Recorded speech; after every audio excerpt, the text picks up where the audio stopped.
જય શ્રી કૃષ્ણ. રાધે રાધે. મારી યુટ્યુબ ચેનલમાં તમારું હાર્દિક સ્વાગત છે.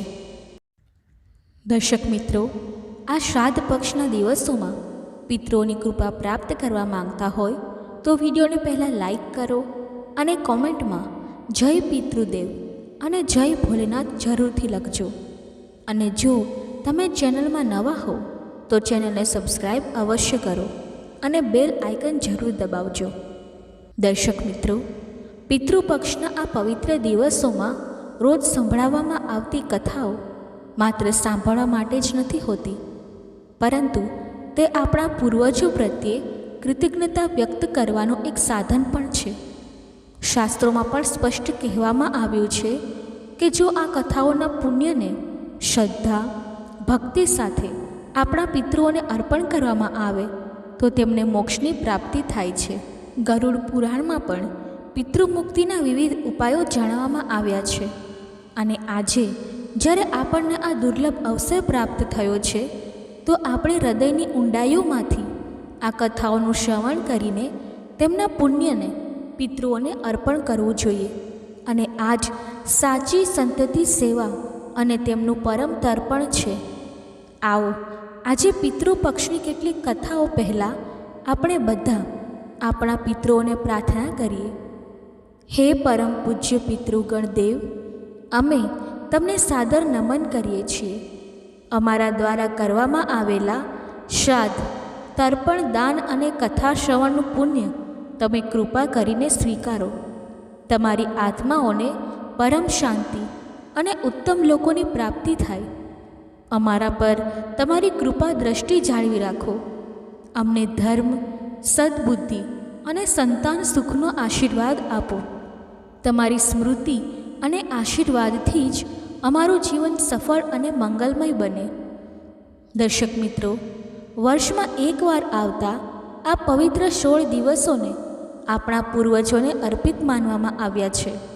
એવી માન્યતા છે કે પિતૃપક્ષના દિવસોમાં પિતૃઓ પૃથ્વી પર આવે છે અને તેમના વંશજો દ્વારા કરવામાં આવેલા શ્રાદ્ધ, તર્પણ અને પિંડદાનને સ્વીકારે છે. પિતૃપક્ષની પરંપરાને સમજાવવા માટે અનેક પૌરાણિક કથાઓ મળે છે. તો ચાલો તેમના વિશે આજના આ વિડીયોમાં આપણે સાંભળવાના છીએ. પિતૃપક્ષના મહત્ત્વને સમજાવતી સૌથી લોકપ્રિય કથા મહાભારતના મહાન યોદ્ધા કર્ણ સાથે જોડાયેલી છે. કથા અનુસાર જ્યારે કર્ણનું દેહાવસાન થયું અને તેમની આત્મા સ્વર્ગમાં પહોંચી તો તેમને ત્યાં ભોજનની થાળીમાં સોનું અને આભૂષણો પીરસવામાં આવ્યા. કર્ણને આ જોઈને ખૂબ આશ્ચર્ય થયું, કારણ કે તેમણે તો તેમના જીવનમાં ખૂબ દાન કર્યા હતા. ત્યારે તેમણે દેવરાજ ઇન્દ્રને પૂછ્યું કે શું કારણ છે કે બાકીના બધાને તો ભોજન પીરસવામાં આવી રહ્યું છે, પરંતુ તેમને ભોજન આપવામાં આવી રહ્યું નથી. ત્યારે ઇન્દ્રદેવે ઉત્તર આપ્યો, હે કર્ણ, તમે જીવનભર સોના અને આભૂષણોનું દાન તો ખૂબ કર્યું, પરંતુ ક્યારેય તમારા પિતૃઓને અન્નનું દાન કર્યું નથી. આ જ કારણે તમને અહીં ભોજન મળી રહ્યું નથી. કર્ણએ વિનમ્રતાપૂર્વક કહ્યું કે મને તો મારા પિતૃઓ વિશે જ્ઞાન જ નહોતું, તેથી હું ક્યારેય તેમને અન્નનું દાન આપી શક્યો નહીં. કર્ણની આ વાતથી પ્રભાવિત થઈને ઇન્દ્રદેવે તેમને 16 દિવસ માટે પૃથ્વી પર પાછા ફરવાનો એક અવસર આપ્યો. અને તે 16 દિવસોમાં કર્ણએ તેમના પિતૃઓનું શ્રાદ્ધ, તર્પણ અને અન્નદાન કર્યું. અને આ જ 16 દિવસો પિતૃપક્ષ કહેવાયા. મહાભારતમાં પણ પિતૃપક્ષનો ઉલ્લેખ મળે છે. કહેવાય છે કે ભીષ્મ પિતામહે યુધિષ્ઠિર મહારાજને શ્રાદ્ધના મહત્ત્વ અને નિયમો વિશે જણાવ્યું હતું. તેમણે કહ્યું હતું કે ભાદરવા માસના કૃષ્ણ પક્ષમાં પિતૃઓનું સ્મરણ કરીને શ્રાદ્ધ કરવાથી પિતૃઓ પ્રસન્ન થાય છે અને તેમની સંતાનોને આશીર્વાદ આપે છે. ભીષ્મ પિતામહે શ્રાદ્ધની વિધિ સમજાવતા આગળ કહ્યું કે સૌથી પહેલાં પિતાના માટે પિંડદાન કરવું જોઈએ, તે પછી દાદાના માટે અને પછી પરદાદાના માટે. દરેક પિંડદાન કરતી વખતે સાધકને એકાગ્રચિત્ત થઈને ગાયત્રી મંત્રનો જાપ કરવો જોઈએ અને સોમાએ પિતૃએ સ્વાહાનો ઉચ્ચાર કરવો જોઈએ. ભીષ્મ પિતામહે યુધિષ્ઠિર મહારાજને પિતૃપક્ષના ઇતિહાસ સાથે જોડાયેલી કથા વિશે પણ જણાવ્યું, જે અનુસાર અત્રિ મુનિના વંશમાં ઋષિ નિમિનો જન્મ થયો હતો. તેમના પુત્ર શિમાનની ઓછી ઉંમરમાં જ મૃત્યુ થઈ ગયું, જેનાથી તેઓ ખૂબ દુઃખી થયા. પુત્ર વિયોગથી પીડિત થઈને તેમણે અમાવસ્યાના દિવસે બ્રાહ્મણોને ભોજન કરાવ્યું અને પિંડદાન કર્યું.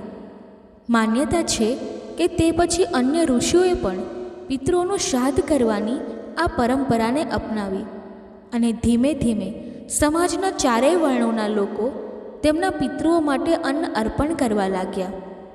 એક અન્ય કથા અનુસાર નિમિ ઋષિ દ્વારા અર્પિત કરવામાં આવેલા સતત શ્રાદ્ધનું ભોજન કરવાથી પિતૃઓને અજીર્ણ એટલે કે ભોજન ન પચવાની સમસ્યા થઈ ગઈ અને તેઓ આ પીડાથી દુઃખી થઈને શ્રી બ્રહ્માજી પાસે પહોંચ્યા. ત્યારે બ્રહ્માજીએ અગ્નિદેવ તરફ ઈશારો કરીને કહ્યું કે તેઓ જ પિતૃઓનું કષ્ટ દૂર કરશે.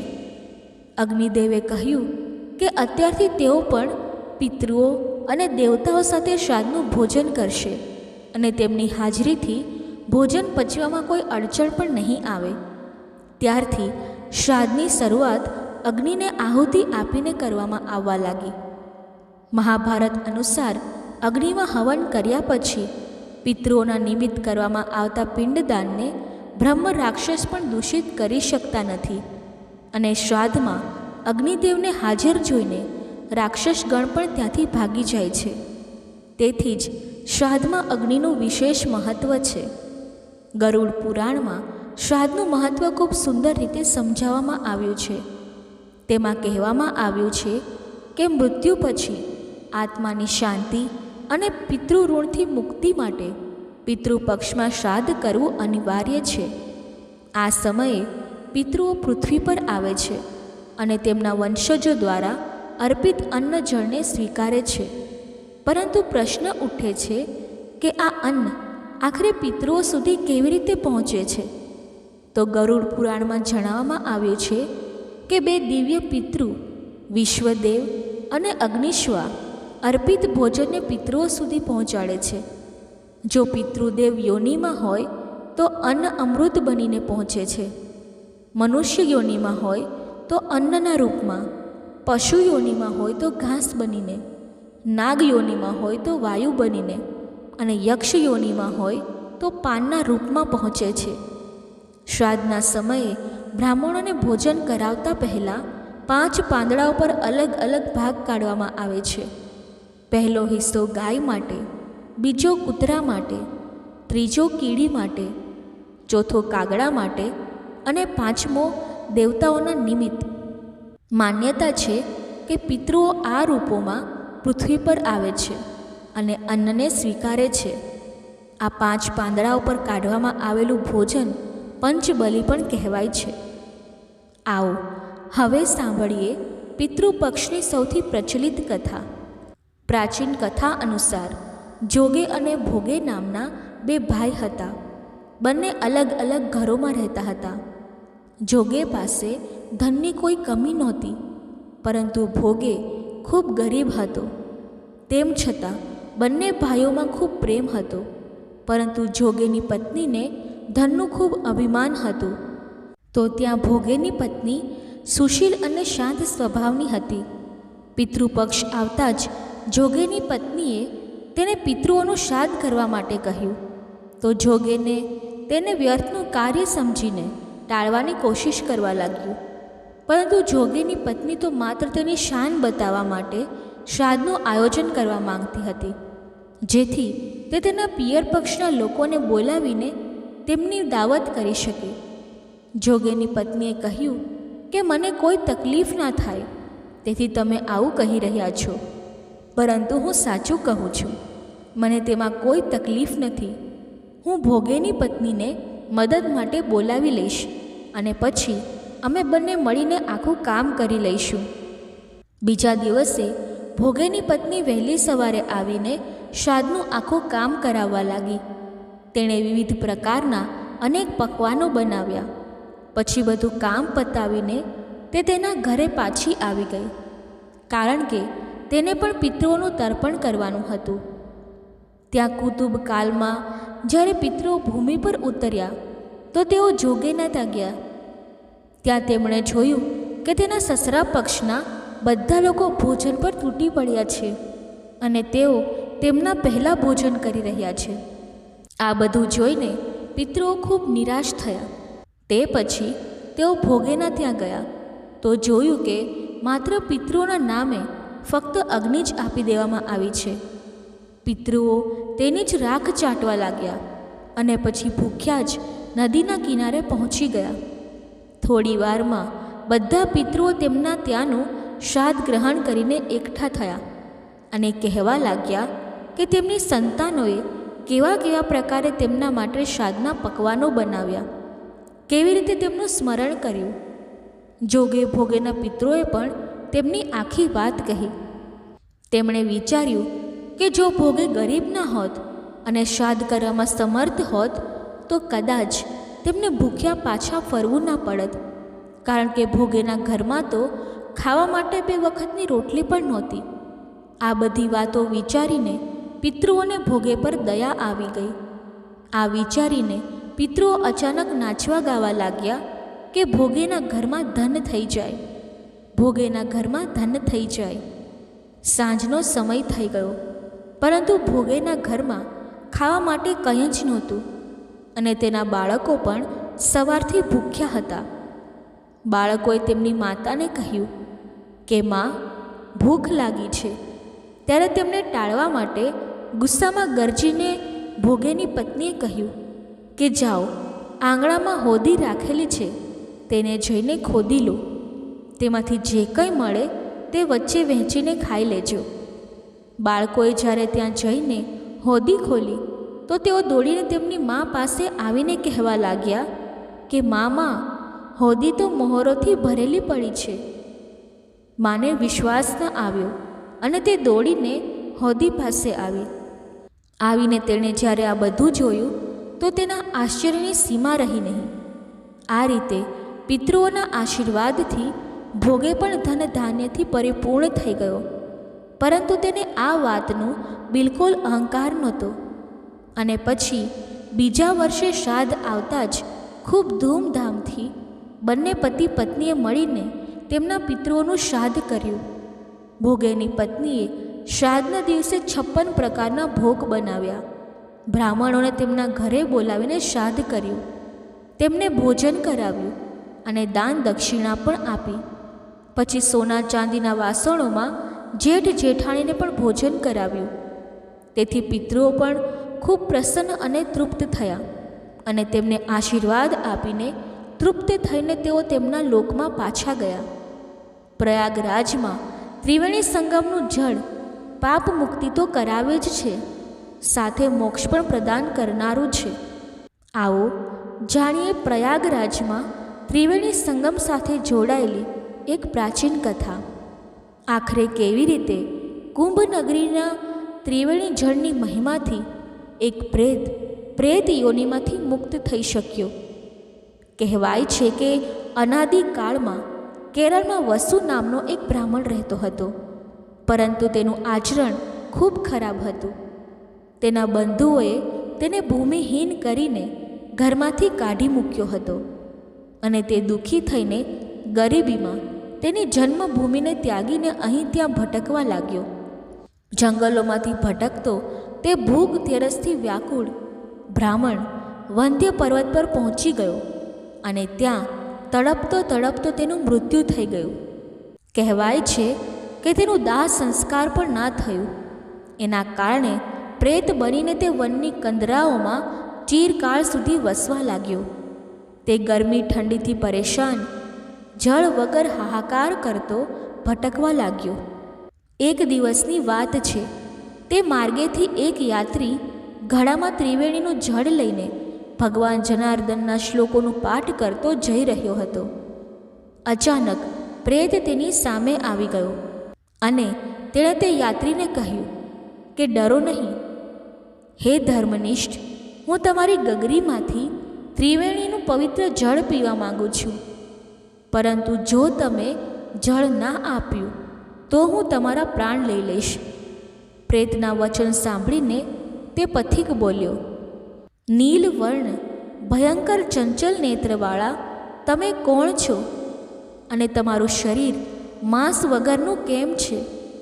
ત્યારે પ્રેતે તેને જણાવ્યું કે હું લોભી, મલિન, વ્યાભિચારી, ક્રિયા વગરનો બ્રાહ્મણ હતો. પૂર્વજન્મોના એવા કર્મોના કારણે જ મારી આવી દુર્દશા થઈ છે. ત્યારે પથિકે તે પ્રેતને જળ આપી દીધું, અને તે જ ક્ષણે તે પ્રેત યોનિમાંથી મુક્ત થઈને દિવ્ય દેહધારી થઈ ગયો. અને તે દિવ્ય દેહધારી પુરુષે કહ્યું, હે પથિક, ત્રિવેણીના જળની મહિમાનું વર્ણન કોઈ કરી શકતું નથી. તેને તો સ્વયં મહાદેવ તેમના મસ્તક પર ધારણ કરે છે, જે અચિંત્ય શક્તિવાળું છે. અનેક આશીર્વાદ આપીને તે પિશાચ પ્રેત યોનિમાંથી મુક્ત થઈને સ્વર્ગલોકમાં ગયો. આ રીતે પ્રયાગના મહાત્મયને જાણીને મહાકુંભમાં માઘ માસમાં ત્રિવેણીના જળના આચમનથી પાપ તો દૂર થઈ જાય છે, પિશાચ યોનિમાંથી પણ મુક્તિ મળી જાય છે. જ્યોતિષ વિજ્ઞાનની દ્રષ્ટિએ ઉજ્જૈની એટલે કે ઉજ્જૈન નગરીનું પોતાનું વિશિષ્ટ સ્થાન છે. અને શ્રાદ્ધ પક્ષમાં ઉજ્જૈનમાં સ્થાપિત શિવલિંગ શ્રી પિશાચ મુક્તેશ્વર મહાદેવનું પણ વિશેષ મહત્ત્વ છે. શ્રાદ્ધ પક્ષના આ 16 દિવસોમાં 84 મહાદેવમાંથી 68મા નંબર પર આવતા શ્રી પિશાચ મુક્તેશ્વર મહાદેવ પર શુદ્ધ ગાયના દૂધ મિશ્રિત તલ, જવ, ગંગાજળ, શિપ્રા વગેરેથી અભિષેક કરવાથી પિતૃઓ તૃપ્ત અને પ્રસન્ન થાય છે. પૂર્વજો ભલે કોઈ પણ યોનિમાં પ્રવેશ કરી ગયા હોય, ભલે તેઓ અકાળ મૃત્યુ પામ્યા હોય, ભલે તેમનું દાહ સંસ્કાર વિધિવત કરવામાં ન આવ્યું હોય, પિશાચ મુક્તેશ્વર મહાદેવ તેમને પ્રેત યોનિમાંથી મુક્ત કરે છે. કળિયુગમાં સોમ નામનો શૂદ્ર હતો. મર્યા પછી તે મરુ દેશમાં પિશાચ યોનિમાં પડી ગયો. એક વખત તેને માર્ગમાંથી દરેક વિદ્યાના જાણકાર બ્રાહ્મણ મળ્યા. તેને જોઈને પિશાચ તેને ખાવા માટે દોડી પડ્યો. બ્રાહ્મણના રથના પૈંડાની ગડગડાટ સાંભળીને તે પિશાચ ડરી ગયો. ત્યારે બ્રાહ્મણે કહ્યું, તમારે ડરવાની જરૂર નથી.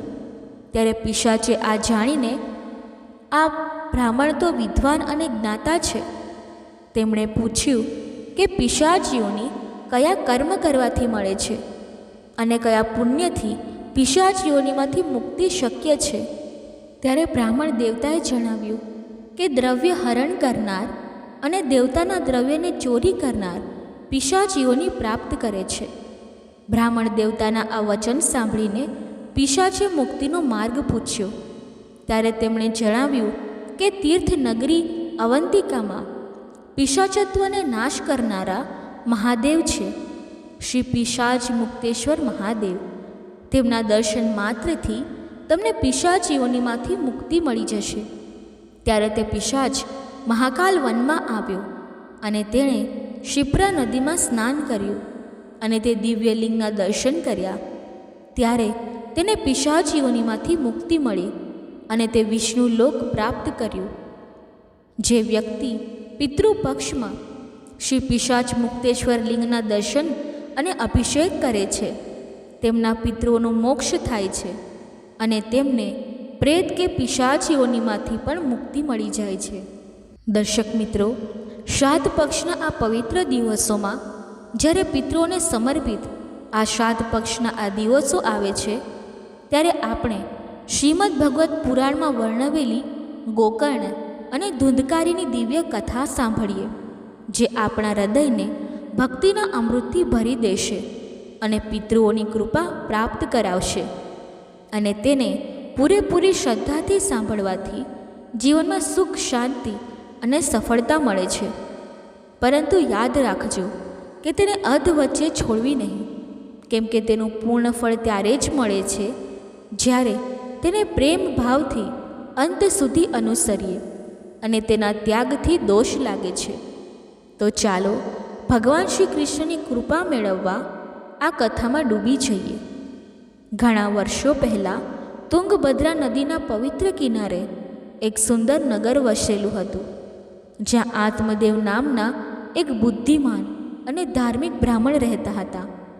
તેઓ વેદો અને શાસ્ત્રોના ઊંડા જ્ઞાતા હતા.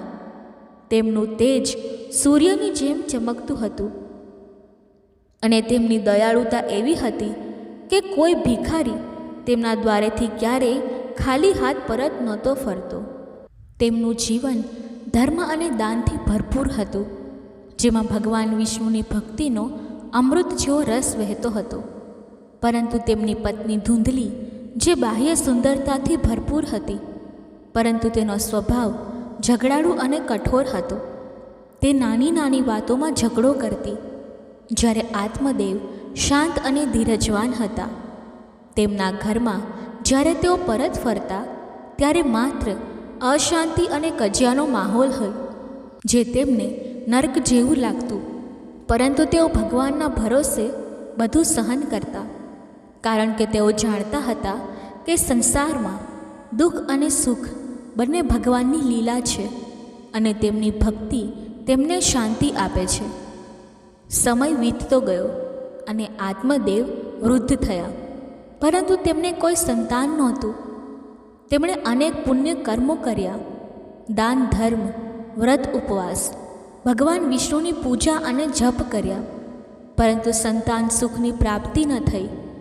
તેમને ચિંતા થવા લાગી કે જો સંતાન નહીં હોય તો મારા પિતૃઓનું પિંડદાન કોણ કરશે?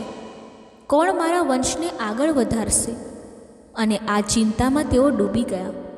તેમનું હૃદય ભગવાનને પુકારતું હતું, હે પ્રભુ, તમારી કૃપા વિના કંઈ શક્ય નથી. મને તમારી ભક્તિમાં વધુ મજબૂત કરો, અને જો તમારી ઈચ્છા હોય તો સંતાન સુખ આપો. એક દિવસ નિરાશા અને દુઃખમાં તેણે વિચાર્યું કે ઘરમાં અશાંતિ અને સંતાનના અભાવથી આ જીવન વ્યર્થ છે. તેથી હું જંગલમાં જઈને મારા પ્રાણ ત્યાગીશ. અને તેઓ જંગલ તરફ નીકળી પડ્યા. પરંતુ ભગવાનની લીલા અનંત છે. ત્યાં જ એક સરોવર પાસે એક મહાન સંત પાણી પીવા આવ્યા. તેમનું તેજ અને શાંતિ આત્મદેવને આકર્ષિત કરી ગઈ. તેઓ તેમની પાસે ગયા, સાષ્ટાંગ પ્રણામ કર્યા અને હાથ જોડીને ઊભા રહ્યા. સંતે શાંત અવાજે પૂછ્યું, બેટા, તને શું ચિંતા છે?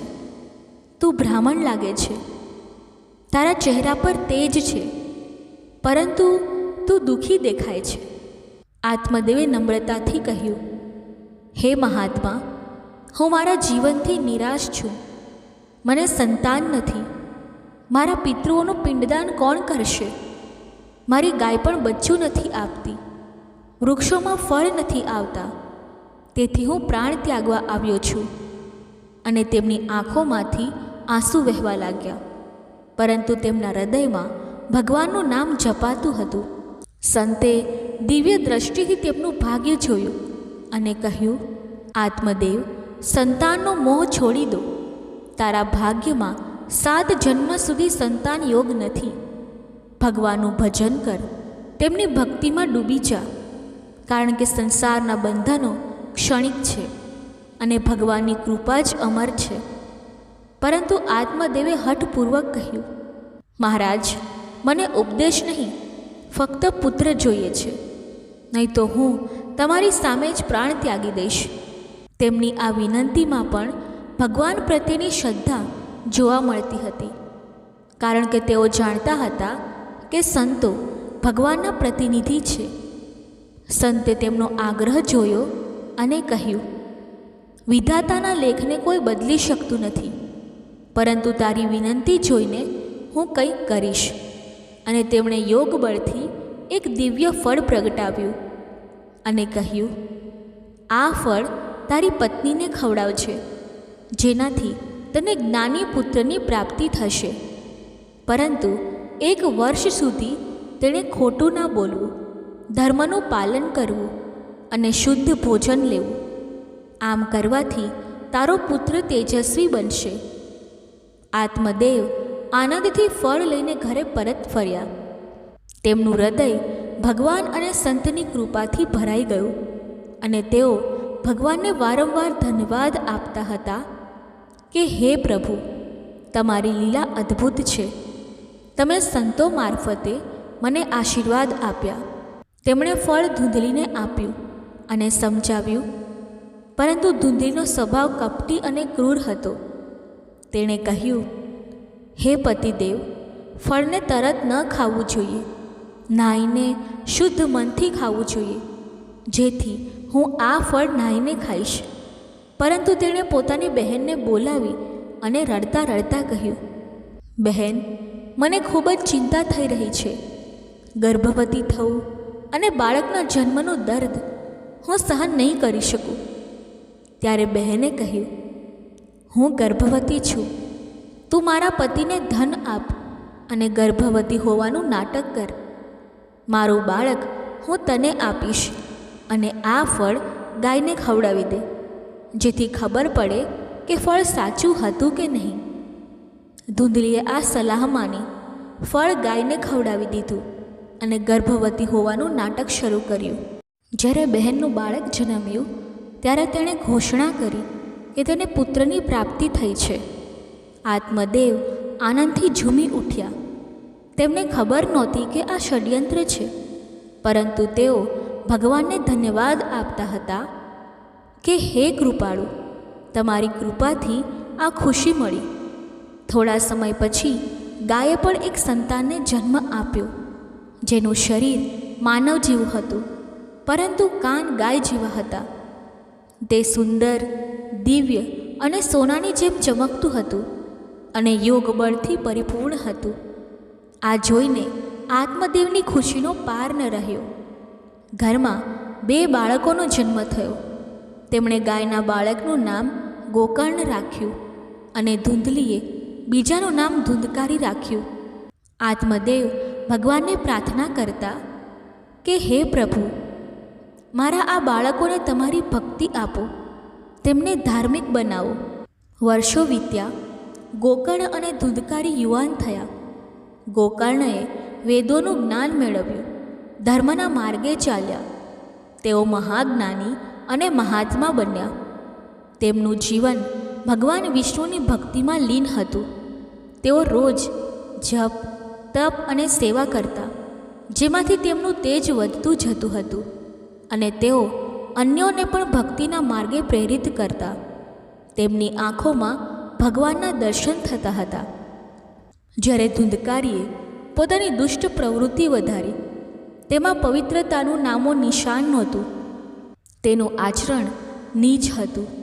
તે પશુની જેમ ખાતો, ક્રોધની આગમાં બળતો, અશુદ્ધ વસ્તુઓ અને ખરાબ ટેવોમાં રમતો, હિંસામાં લિપ્ત રહેતો. બાળપણથી જ તે આક્રમક અને હિંસક હતો. ચોરી, દ્વેષ અને અન્યની સંપત્તિને નુકસાન પહોંચાડવું તેનો રોજિંદો વ્યવહાર બની ગયો હતો. ધીમે ધીમે તેણે માંસ અને મદિરાનું સેવન શરૂ કર્યું. તેની સંગત ખરાબ થતી ગઈ અને તે વ્યાભિચારમાં ડૂબી ગયો. તેણે વેશ્યાઓના સંપર્કમાં આવીને ઘરની સંપત્તિ લૂંટાવી. એક દિવસ આત્મદેવે તેને કહ્યું, બેટા, તારું આચરણ દુષ્ટ છે. લાગે છે તું અમારા સર્વનાશ માટે જન્મ્યો છે. પરંતુ ધૂંધકારી ક્રોધે ભરાઈને પિતાને માર્યા. તે જ ક્ષણે આત્મદેવને સંતની વાત યાદ આવી કે તેના ભાગ્યમાં પુત્ર સુખ નથી. ધૂંધલીએ દયા દેખાડવાનો પ્રયાસ કર્યો, પરંતુ તેણે તેને પણ મારી. તેણે ઘરની સંપત્તિ વેશ્યાઓ ઉપર લૂંટાવી. જ્યારે બધું ખતમ થયું, જ્યારે ઘરમાં ખાવા પીવાનું પણ ન રહ્યું, ત્યારે ધૂંધલી રડતા બોલી, આનાથી તો બાંજ રહેવું સારું હોત. આત્મદેવ વિચારતા, કાશ સંતની વાત માની હોત. ત્યારે ગોકર્ણ આવ્યા અને કહ્યું, પિતાજી, તમે શાસ્ત્રજ્ઞ છો. સંસારના મોહમાં ન ફસાઓ, બંધનો છોડો, વનમાં જાઓ, ભગવાનનું ચિંતન કરો. તેમના વચનોમાં ભક્તિની શક્તિ હતી. આત્મદેવ પ્રેરિત થયા અને પૂછ્યું, પરંતુ ભગવાનની પ્રાપ્તિ કેવી રીતે? ગોકર્ણએ કહ્યું, સંતોની સંગત કરો, તેમની કૃપાથી મહાત્મા બનશો. ભગવાનની કથા સાંભળો, તે માર્ગ તમને પરમધામ પહોંચાડશે. આત્મદેવે ઘર છોડી વનમાં જઈને દિવસ રાત ભગવાનનું નામ જપ્યું. તેમની ભક્તિ અને તપથી તેમને શ્રી કૃષ્ણની પ્રાપ્તિ થઈ. તેઓ મુક્તિને પામ્યા અને તેમનું જીવન ભગવાનની ભક્તિનું પ્રતીક બન્યું, જે આપણને શીખવે છે કે સંસારના દુઃખમાં પણ ભગવાનની ભક્તિ જ શાંતિ આપે છે અને અંતે પરમ સુખ તરફ લઈ જાય છે. આત્મદેવે જ્યારે વનમાં જઈને ભગવાન શ્રી કૃષ્ણનું ચિંતન શરૂ કર્યું અને તેમની ભક્તિમાં લીન થઈ ગયા, ત્યારે ઘરમાં ધુંધકારીની ક્રૂરતા અને દુષ્ટતા વધવા લાગી. તેની દુષ્ટ પ્રવૃત્તિઓએ ઘરની શાંતિને સંપૂર્ણપણે નષ્ટ કરી દીધી. તે રોજ નવા નવા પાપોમાં ડૂબતો ગયો અને તેનું જીવન અંધકારની ગર્તામાં ધકેલાતું ગયું. પરંતુ ભગવાનની લીલા અદ્ભુત છે, જે દુષ્ટમાંથી પણ પુણ્યાત્મા બનાવી શકે છે. ધુંધકારીએ પોતાની માતા ધુંધલી પર અત્યાચાર શરૂ કર્યા. એક દિવસ તેણે લાકડી અને દંડાથી તેને મારતા પૂછ્યું, બોલ, ધન ક્યાં છુપાવ્યું છે? ધુંધલી રોજના મારથી કંટાળી ગઈ હતી. તેનું હૃદય દુઃખ અને નિરાશાથી ભરાઈ ગયું હતું. એક રાત્રે ધુંધકારીએ સળગતી લાકડીથી તેને મારી અને ધનનો પતો પૂછ્યો. ધુંધલીએ, જે પોતે જ આ ષડયંત્રનો હિસ્સો હતી, હવે સ્વયં પોતાના કર્મોનું ભોગવટો કરવો પડ્યો. તે કોઈક રીતે ભાગી અને નજીકના કૂવામાં કૂદીને આત્મહત્યા કરી. આમ તેના પાપોના ફળે તે દુર્ગતિને પામી. પરંતુ આપણે ભગવાનની કૃપામાં વિશ્વાસ રાખવો જોઈએ, કેમ કે તેમની દયા અનંત છે અને તે દરેકને મુક્તિનો માર્ગ બતાવે છે. બીજી તરફ ગોકર્ણ, જે ભગવાન વિષ્ણુની ભક્તિમાં લીન હતા, તેમણે ધુંધકારીના આતંકની ખબર પડતા ઉદાસીન ભાવે તીર્થયાત્રા કરવાનું નક્કી કર્યું. તેઓ જાણતા હતા કે સંસારના બંધનો ક્ષણિક છે અને ભગવાનનું નામ જ સાચો આધાર છે. તેઓ દરેક તીર્થમાં ભગવાનની લીલાઓનું ચિંતન કરતા અને પોતાની ભક્તિને વધુ ગાઢ કરતા.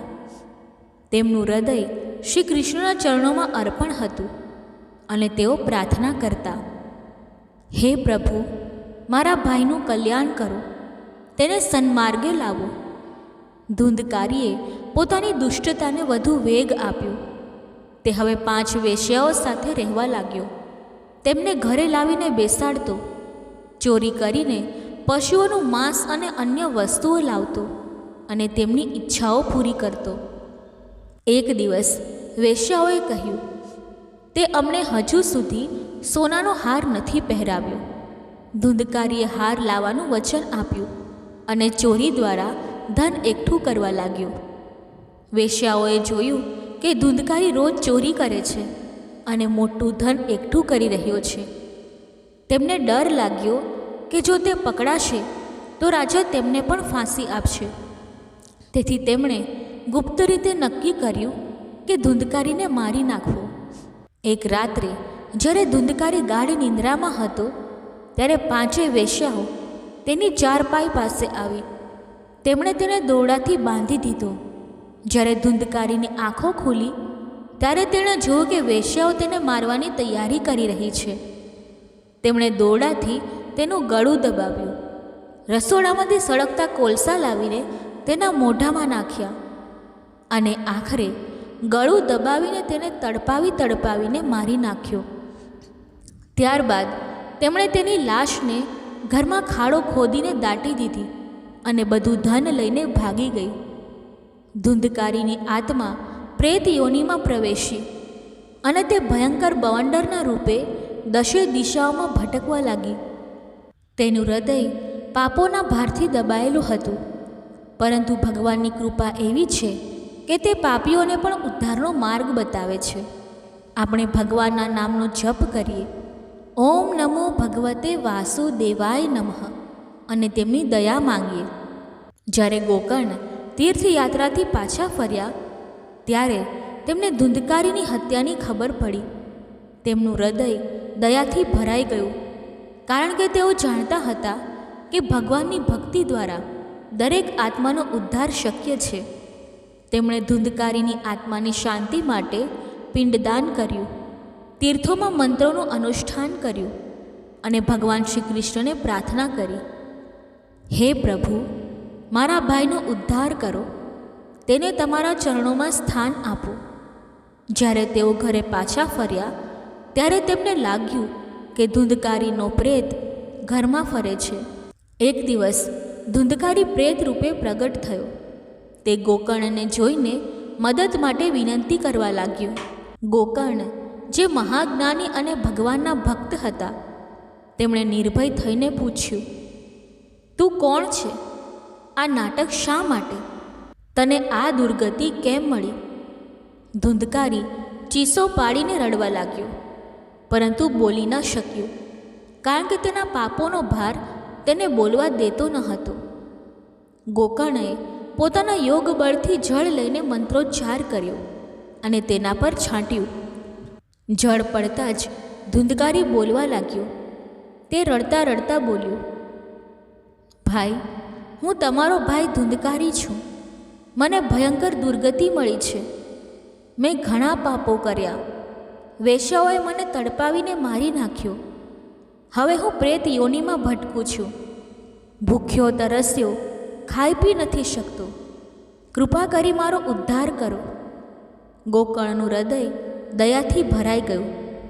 તેમણે કહ્યું, મેં તારા માટે શ્રાદ્ધ કર્યું, તીર્થોમાં અનુષ્ઠાન કર્યું, તો પછી તારો ઉદ્ધાર કેમ ન થયો?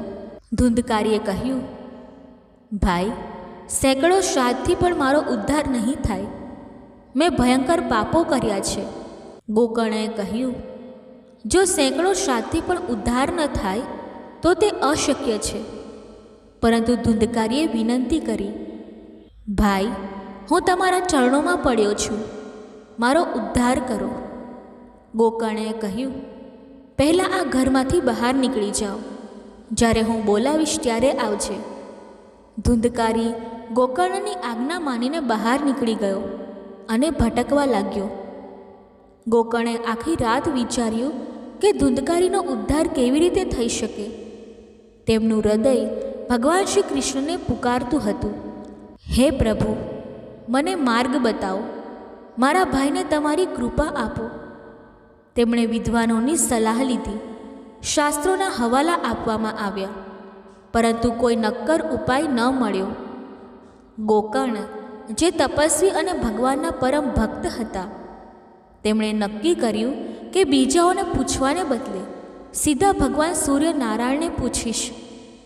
તેમણે ભક્તિ અને શ્રદ્ધાથી મંત્રોચ્ચાર કરી સૂર્યની ગતિ રોકી અને પૂછ્યું, હે પ્રભુ, ધુંધકારીનો ઉદ્ધાર કેવી રીતે થશે? સૂર્યદેવે કૃપાથી કહ્યું, શ્રીમદ ભાગવતનું 7 દિવસ સુધી નિયમપૂર્વક પાઠ કરાવ. 7મે દિવસે તેનો ઉદ્ધાર થશે. ગોકર્ણનું હૃદય આનંદથી ભરાઈ ગયું. તેમણે ભગવાનની લીલા અને સૂર્યદેવની કૃપાને વંદન કર્યા. હે પ્રભુ, તમારી દયા અનંત છે. તમે પાપીઓને પણ ઉદ્ધારનો માર્ગ બતાવો છો. તેમણે નક્કી કર્યું કે તેઓ પોતે શ્રીમદ ભાગવતની કથા સંભળાવશે અને આ કથાનો સમય નક્કી થયો.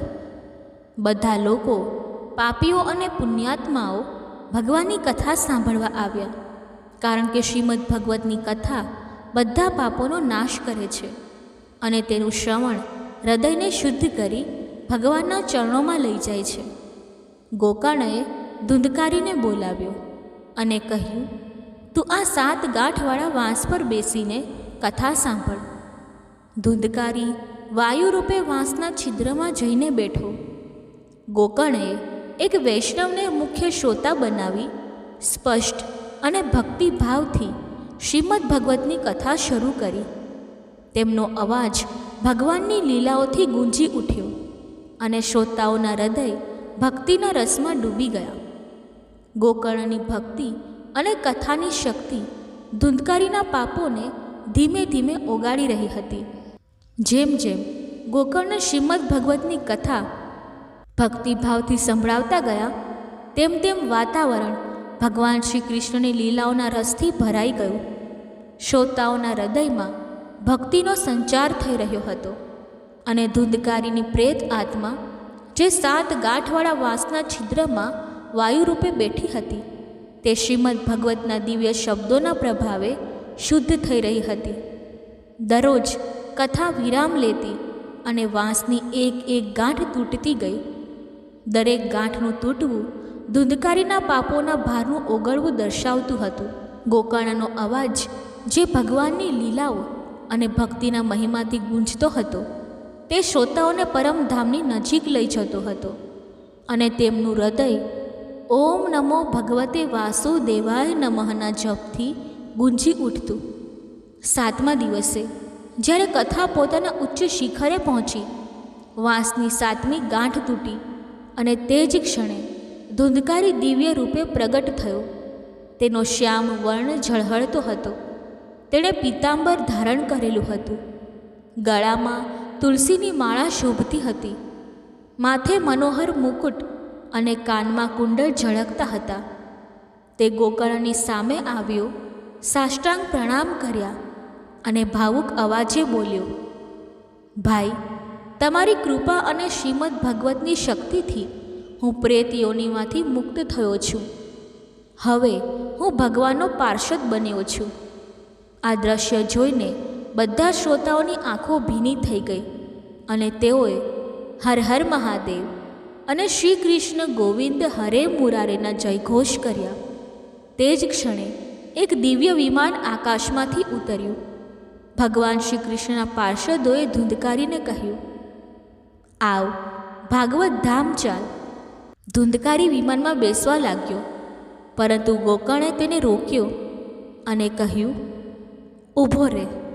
આ કથા હજારો લોકોએ સાંભળી તો હજારો વિમાનો આવવા જોઈએ.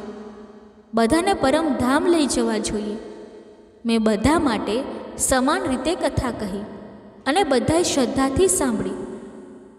પાર્ષદોએ નમ્રતાથી જવાબ આપ્યો, ગોકર્ણ, તે કથા સમાન રીતે કહી, પરંતુ શ્રોતાઓએ સાંભળવામાં ભેદ રાખ્યો. ધુંધકારીએ ઉપવાસ કર્યો, ખાધા પીધા વિના રાત દિવસ કથાનું શ્રવણ અને મનન કર્યું, એટલે તે પરમપદનો અધિકારી બન્યો. બાકીના લોકોએ માત્ર કથા સાંભળી અને ચાલ્યા ગયા. તેમણે તેનું મનન ન કર્યું, એટલે તેમનો ઉદ્ધાર ન થયો. આ સાંભળીને ગોકર્ણનું હૃદય દયાથી ભરાઈ ગયું. તેમણે બધા શ્રોતાઓને કહ્યું, જ્યાં સુધી હું તમને બધાને વિમાનમાં બેસાડી પરમધામ ન મોકલું ત્યાં સુધી મને ચેન નહીં પડે. આવો, ફરીથી શ્રીમદ ભગવતની કથા સાંભળો, નિયમોનું પાલન કરો અને તેનું મનન કરો. બધા શ્રોતાઓએ ગોકર્ણની વાત માની અને ફરીથી શ્રીમદ ભગવતની કથાનું આયોજન થયું. આ વખતે બધાએ ઉપવાસ રાખ્યા, અલ્પાહાર લીધો અને નિયમપૂર્વક કથા સાંભળી. દરેક શ્રોતાનું હૃદય ભગવાનની ભક્તિમાં ડૂબી ગયું. તેઓ રાત દિવસ શ્રી કૃષ્ણની લીલાઓનું ચિંતન કરતા અને તેમના મનમાંથી સંસારનો મોહ ઓગળી ગયો. 7 દિવસ પછી જ્યારે કથા પૂર્ણ થઈ ત્યારે આકાશમાંથી અનેક દિવ્ય વિમાનો ઉતર્યા. ભગવાન શ્રી કૃષ્ણના પાર્ષદોએ બધા શ્રોતાઓને પરમધામ લઈ જવા માટે આવ્યા. દરેક શ્રોતા જેમણે નિયમપૂર્વક કથા સાંભળી અને મનન કર્યું તે પરમધામ પહોંચ્યા, જ્યાં મોટા મોટા સિદ્ધોને ભગવાનની પ્રાપ્તિ થાય છે. ગોકર્ણની આંખોમાં આનંદના આંસુ હતા. તેમણે ભગવાન શ્રી કૃષ્ણને હૃદયથી વંદન કર્યા અને તે જ ક્ષણે ભગવાને ગોકર્ણને પોતાના હૃદયથી લગાવ્યા. ગોકર્ણ ભાગવત સ્વરૂપ બની ગયા. તેમનો રંગ શ્યામ હતો. તેમણે પીતાંબર ધારણ કર્યું અને કાનમાં મનોહર કુંડળ ઝળકવા લાગ્યા. તેમનું જીવન ભગવાનની ભક્તિનું જીવંત પ્રતીક બની ગયું. એવું કહેવાય છે કે ગોકર્ણની અપાર કૃપાથી જે જીવજંતુએ પણ આ કથા સાંભળી તેમનો પણ ઉદ્ધાર થયો. બધા વિમાનમાં બેસીને ભાગવત ધામ પહોંચ્યા. આ કથા આપણને શીખવે છે કે શ્રીમદ ભગવતની કથા એ એક એવું અમૃત છે જે સૌથી મોટા પાપીને પણ પરમધામ પહોંચાડી શકે છે. પરંતુ તેના માટે શ્રદ્ધા, નિયમ અને મનન જરૂરી છે. ગોકર્ણની ભક્તિ અને ધુંધકારીનો ઉદ્ધાર આપણને બતાવે છે કે ભગવાનની દયા અનંત છે અને તેમનું નામ દરેક આત્માને મુક્તિ આપે છે. આપણે પણ આ કથામાંથી પ્રેરણા લઈએ અને ભગવાનની ભક્તિમાં ડૂબી જઈએ. જ્યારે આપણે શ્રીમદ ભગવતના શબ્દોનું શ્રવણ કરીએ ત્યારે આપણું હૃદય શુદ્ધ થાય છે અને આપણે ભગવાનના ચરણોમાં સ્થાન પામીએ છીએ. આ કથા આપણને યાદ અપાવે છે કે સંસારના બંધનો ક્ષણિક છે અને ભગવાનની ભક્તિ જ આપણને સાચું સુખ આપે છે. ગોકર્ણની દયા અને શ્રી કૃષ્ણની કૃપાથી ધુંધકારી જેવો પાપી પણ મુક્ત થયો, તો આપણે પણ ભગવાનના નામનો આશરો લઈએ અને તેમની લીલાઓનું ચિંતન કરીએ. આ કથાનું શ્રવણ આપણા જીવનને પવિત્ર કરે છે અને આપણને પરમધામની પ્રાપ્તિ કરાવે છે. દર્શક મિત્રો, કથા બોલતી વખતે જો મારાથી કોઈ ભૂલ થઈ હોય તો હું ક્ષમા માંગુ છું અને આશા રાખું છું કે તમને આ કથા પસંદ આવી હશે. જો આ કથા તમને પસંદ આવી હોય તો વિડીયોને લાઈક કરી ચેનલને સબસ્ક્રાઈબ અવશ્ય કરી લેજો અને કોમેન્ટ બોક્સમાં હર હર મહાદેવ અવશ્ય લખજો. ધન્યવાદ. જય શ્રી કૃષ્ણ. રાધે રાધે.